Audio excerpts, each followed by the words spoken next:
Rail pressure sensor का code दे रहा है। रेल प्रेशर सेंसर का इसमें कोड आ रहा है और गाड़ी भी स्टार्ट नहीं हो रही है। तो इस प्रॉब्लम को हम इस ईसीएम में कहाँ पर ढूंढें कि समस्या कहाँ पर है, इसको समझने से पहले आपके पास पिनॉट्स होना चाहिए। जैसे ये पिनॉट्स होना चाहिए आपके पास, ये हम बनाए हुए पिनॉट्स हैं, ईसीएम एक्सपर्ट की जानिब से हैं ये सब। तो इसमें आपको सबसे पहले तो ये पता होना चाहिए कि जो रेल प्रेशर सेंसर से संबंधित पिन हैं वो कौन कौन सी पिन्स हैं। इस फॉल्ट को दूर करने के लिए, इस फॉल्ट के तक पहुंचने के लिए, जिस जगह फॉल्ट है, तो ज़रूरी है कि ईसीएम का पिनॉट्स होना चाहिए आपके पास ताकि उस फॉल्ट तक पहुंच सकें। अब फॉल्ट है रेल प्रेशर सेंसर का, तो पता होना चाहिए कि ये 94 पिन्स हैं, तो वो कौन कौन सी पिन है जिनका संबंध रेल प्रेशर सेंसर से होता है। जो रेल प्रेशर सेंसर से संबंधित पिन होती हैं, तो एक पिन होती है, जैसे इसमें 32 पिन होती है रेल प्रेशर सेंसर की, ठीक है। इसके बाद इसकी एक पिन होती है 54 रेल प्रेशर सेंसर की। ये सिग्नल आउट होता है रेल प्रेशर सेंसर का, जो एमसीयू तक पहुंचता है और एमसीयू से डिटेक्ट करता है कि भाई रेल में प्रेशर बन रहा है, नहीं बन रहा है, या कितना बन रहा है, ठीक है। और एक पिन और होती है जो 76 नंबर की रेल प्रेशर सेंसर। इन तीनों पिन्स का आपको सर्किट जो है वो आपको चेक करना पड़ेगा। ईसीएम एक्सपर्ट इंस्टीट्यूट की जानिब से जो हमारे स्टूडेंट होते हैं, तो हम उनको इसके डायग्राम बने हुए रहते हैं, वो हम उनको प्रोवाइड कराते हैं ताकि उनको रिपेयरिंग करना बहुत आसान हो जाए, ताकि इस तरह से उन्हें सब ढूंढना ना पड़े। आप अगर इस तरह के फॉल्ट को रिपेयर करना चाहते हैं तो साथ शेयर करना चाहूँगा ये किस तरीके से होता है। तो ये डायग्राम है रेल प्रेशर सेंसर का। इसको बनाने का मकसद ये था या है कि हम खुद जब काम करते हैं, जब फॉल्ट आते हैं, तो कई तरह के ईसीएम आते हैं। हर ईसीएम की, हर पिन की डिटेल को याद रखना आसान नहीं होता, तो इसलिए ये हमारी टीम ने इसको बना कर रखा है ताकि जब भी कोई फॉल्ट आता है तो फ़ौरन उससे संबंधित पीडीएफ फाइल खोलते हैं और हम उसे फॉल्ट को दूर करते हैं। इस तरह की जो डायग्राम होते हैं हम अपने स्टूडेंट के साथ में शेयर करते हैं, उन्हें प्रोवाइड कराते हैं, जो हमारे स्टूडेंट्स होते हैं। जिस समय फॉल्ट आ रहा है कि रेल प्रेशर सेंसर से संबंधित कोड आ रहा है, हमें कौन सी पिन्स चेक करनी है, इसके लिए हमें पिनॉट्स की ज़रूरत पड़ेगी। अब पिनॉट्स में हमें ढूंढना पड़ेगा 94 पिनों में वो कौन कौन सी पिन है, तो उसमें थोड़ा सा एक समय लगता है और फिर कई बार ये भी क्लियर नहीं हो पाता है कि कौन सी पिन पे कितने वोल्टेज चेक करना है। तो इन्हीं सब बातों को ध्यान में रखते हुए ये हमने अपने स्टूडेंट्स के लिए इस तरह के डायग्राम तैयार किए हैं। तो आइए इस फॉल्ट में, जो रेल प्रेशर सेंसर का फॉल्ट है और इसमें गाड़ी स्टार्ट नहीं हो पा रही है, तो इसमें सबसे पहले हमें करना ये है कि जो पिन नंबर 32 है, आप यहाँ पर 5 वोल्ट रेफरेंस चेक करें आप, और अगर ये वोल्ट यहाँ नहीं आ रहे हैं या कम आ रहे हैं, तब इसके लिए रिस्पॉन्सिबल है पावर आईसी। अगर वोल्ट यहाँ पर कम आ रहे हैं तो पावर आईसी हो सकता है ख़राब हो, और कई बार ऐसा होता है कि यहाँ पर वोल्ट बिल्कुल नहीं आ रहे हैं, तो हमें चेक करना होगा पिन नंबर 11 पर, क्या 11 पर आ रहे हैं। अगर पिन नंबर 11 पर 5 वोल्ट हैं और पिन नंबर 32 पे नहीं है, तब आप यहाँ पर देखिएगा एक कैपेसिटर लगा मिलेगा आपको, नॉन पोलराइज्ड कैपेसिटर होता है। आप इस कैपेसिटर से एक जंपर वायर लेंगे और पिन नंबर 32 पे लगा देंगे ताकि इस जगह पर सप्लाई पहुँच सके। अगर ये हमारा क्लियर हो गया है तो अगली पिन पर हम आते हैं। अगली पिन है 76। जो सेंसर लगा होता है रेल प्रेशर सेंसर, उसकी एक रिक्वायरमेंट है। कोई भी सेंसर होता है, हर सेंसर की अपनी एक रिक्वायरमेंट होती है कि उसे 5 वोल्ट चाहिए। अगर 5 वोल्ट की रिक्वायरमेंट है, उसे ग्राउंड चाहिए, तो ये ग्राउंड ईसीएम दे रहा है, ईसीएम की तरफ से जा रहा है। तो कई बार ये होता है कि ये ग्राउंड यहाँ से ओपन हो जाता है ब्रेक हो जाता है। तो ईसीएम के अंदर बहुत से स्थानों पर ग्राउंड रहता है। मान लीजिए कैपेसिटर पर होता है, जो पोलराइज्ड कैपेसिटर होता है जिसके पोल होते हैं, ठीक है। आप उसके इस सेट से एक प्रोब रखें और पिन नंबर 76 पे रखें मल्टीमीटर की, तो कंटिन्यूटी आनी चाहिए, बीप की आवाज़ आनी चाहिए।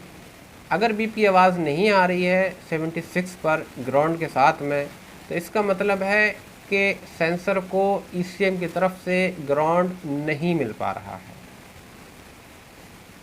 और ये फॉल्ट बहुत ज़्यादा आता है इस ईसीएम के अंदर। इसमें आता है 17 से 63 में आता है, 55 में आता है, और भी कई ईसीएम है। क्योंकि तो अगर ये ओपन हो गया है तो आप यहाँ से आसपास में जो भी पास में ग्राउंड नज़र आ रहा है, जहाँ पर भी ग्राउंड पास में है, तो आप वहाँ से लीजिए और इस का जो ट्रैक कटा हुआ है 76 के पास में जंपर लगाइएगा, ताकि यहाँ तक ग्राउंड पहुँच सके। अगर ये दोनों ऑप्शन ठीक हैं, पिन नंबर 32 की रिक्वायरमेंट भी ठीक है, ग्राउंड भी ठीक है, तब आपको ज़रूरत पड़ेगी 54 नंबर पिन की। आप 54 नंबर पिन पर आइए तो यहाँ पर एक वोल्टेज ज़रूर होना चाहिए, ठीक है। वोल्टेज यहाँ पर लगभग क्या होंगे, वोल्टेज यहाँ पर लगभग आप मान के चलिएगा कि जैसे यहाँ पर दिखा रहा है कि 5 वोल्ट दिखा रहा है, तो यहाँ पर मान के चलें कि 4.9 के आसपास वोल्ट होंगे। और यही वोल्ट आपके एक नेटवर्क रेजिस्टेंस लगी होती है, जिसके माध्यम से रेल प्रेशर सेंसर जब रेल के अंदर प्रेशर को डिटेक्ट करता है, इसकी इंफॉर्मेशन एमसीयू को देता है, तो वो इस रेजिस्टेंस के अंदर से होती हुई इंफॉर्मेशन एमसीयू को पहुंचती है। अगर ये रेजिस्टेंस ओपन हो गई, हमारे सब सारे इसमें लिखा रहता है कि ये 15K की है, तो आप मल्टीमीटर से चेक कर लें ये 15K की है या नहीं है, या ख़राब हो गई है। अगर ख़राब हो गई है तो आपको दूसरी ग्रुप रेजिस्टेंस लगानी पड़ेगी, ठीक है। अगर ये ठीक है, आप यहाँ देख कर चेक कर सकते हैं, हाँ ये इतनी 15K की है। आपकी बहुत सारी परेशानियाँ इस तरह के डायग्राम को देख देख कर आसानी से सॉल्व हो जाएंगी, ठीक है। तो आप यहाँ पर भी देख लें कि यहाँ पर लगभग यहाँ पर भी 4.9 वोल्ट होना चाहिए। अब ये रेजिस्टेंस है 15K की है, तो ये कुछ वोल्ट को ड्रॉप करेगी, वोल्टेज को रोकेगी, और एमसीयू की तरफ लगभग 3.3 या 3.2 वोल्ट के आसपास में पहुँचना चाहिए। तो इस तरीके से आप सर्किट चेक करेंगे तो आपको एक बिल्कुल अच्छे कॉन्सेप्ट के साथ काम करेंगे। जो आपने देखा यहाँ पर 32, 76 और 54, इनका यूज़ करते हुए इसे हम चेक करते हैं। मल्टीमीटर को जो है हमने कंटिन्यूटी की रेंज पे सेट कर दिया है, ठीक है। तो आइए पिन नंबर 32 जो 5 वोल्ट रेफरेंस की पिन होती है, वहाँ से हम पावर आईसी के बीच में कनेक्टिविटी चेक करते हैं, और उसके बाद यहाँ की सप्लाई भी चेक करेंगे। 32 पे कनेक्शन कर लिया है। अब मुझे पावर आईसी की तरफ आना है। पावर आईसी पे देखें आप, यहाँ पर ये 3 कैपेसिटर लगे होते हैं। तो देखो यहाँ लगाने पर बीप आवाज़ आ रही है, इसका मतलब पावर आईसी की और 32 की कनेक्टिविटी ओके है। अब हम क्या करते हैं कि यहाँ पर ये देख लें कि इस स्थान पर क्या 5 वोल्ट रेफरेंस रिसीव हो रहे हैं या नहीं, यानी कि पावर आईसी आउट कर रही है या नहीं, या कम वोल्ट आउट कर रही है।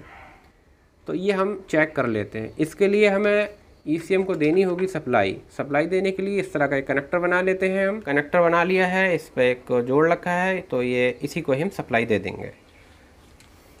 सप्लाई जो है हम डीसी मशीन से देते हैं, पावर डीसी मशीन से ये हमने कनेक्टर जोड़ रखा है, डीसी है, इसे हम ऑन करेंगे, ठीक है। ये सप्लाई पहुंच चुकी है। मल्टीमीटर को डीसी मोड की रेंज पे सेट कर लिया है, ठीक है। डीसी ऊपर लिखा आ रहा है, आप देखते होंगे कॉर्नर पर ये डीसी लिखा आ रहा है, डीसी की रेंज पे सेट कर लिया है।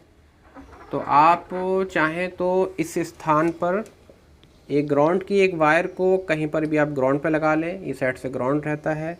हमने यहाँ से देखा था कि कनेक्टिविटी आ रही थी हमारी, क्या इस स्थान पर 5 वोल्ट हैं? अब ये चेक कर लें। तो देखिए यहाँ पर 5 वोल्ट सप्लाई है, इसका मतलब ये हुआ कि पिन नंबर 32 पर भी 5 वोल्ट सप्लाई होगी, क्योंकि कंटिन्यूटी हो रही थी। इस समय हम 32 पर रखे हुए हैं, ठीक है।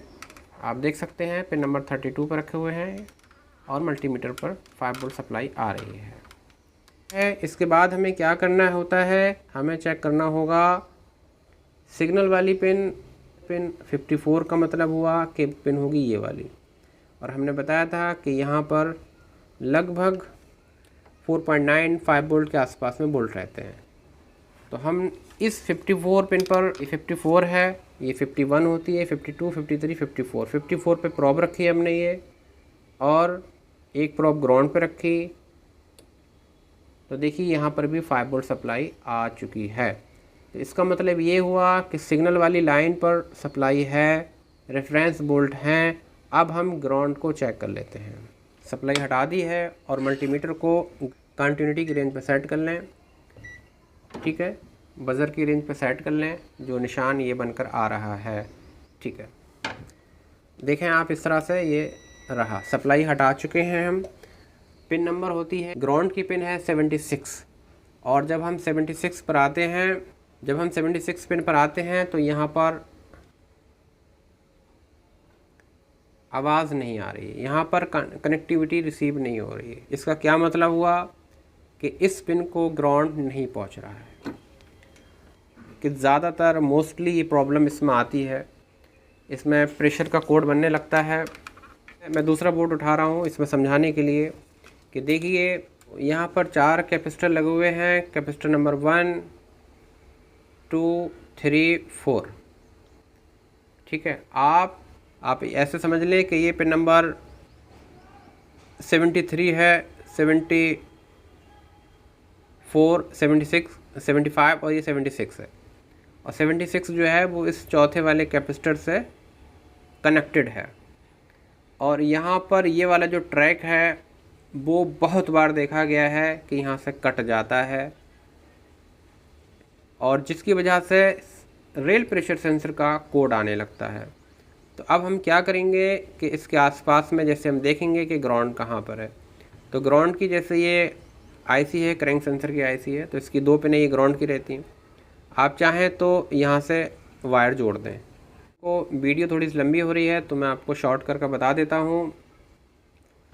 इसमें क्या करना होगा, जो कैपेसिटर नंबर 4 है, एक इसकी पिन जो है 76, आप पिन नंबर 76 पर आप यहीं पर एक जंपर लगा दीजिए, वायर लगा दीजिए, और दूसरा वायर इसके पास में चाहे तो आप यहाँ लगा दें।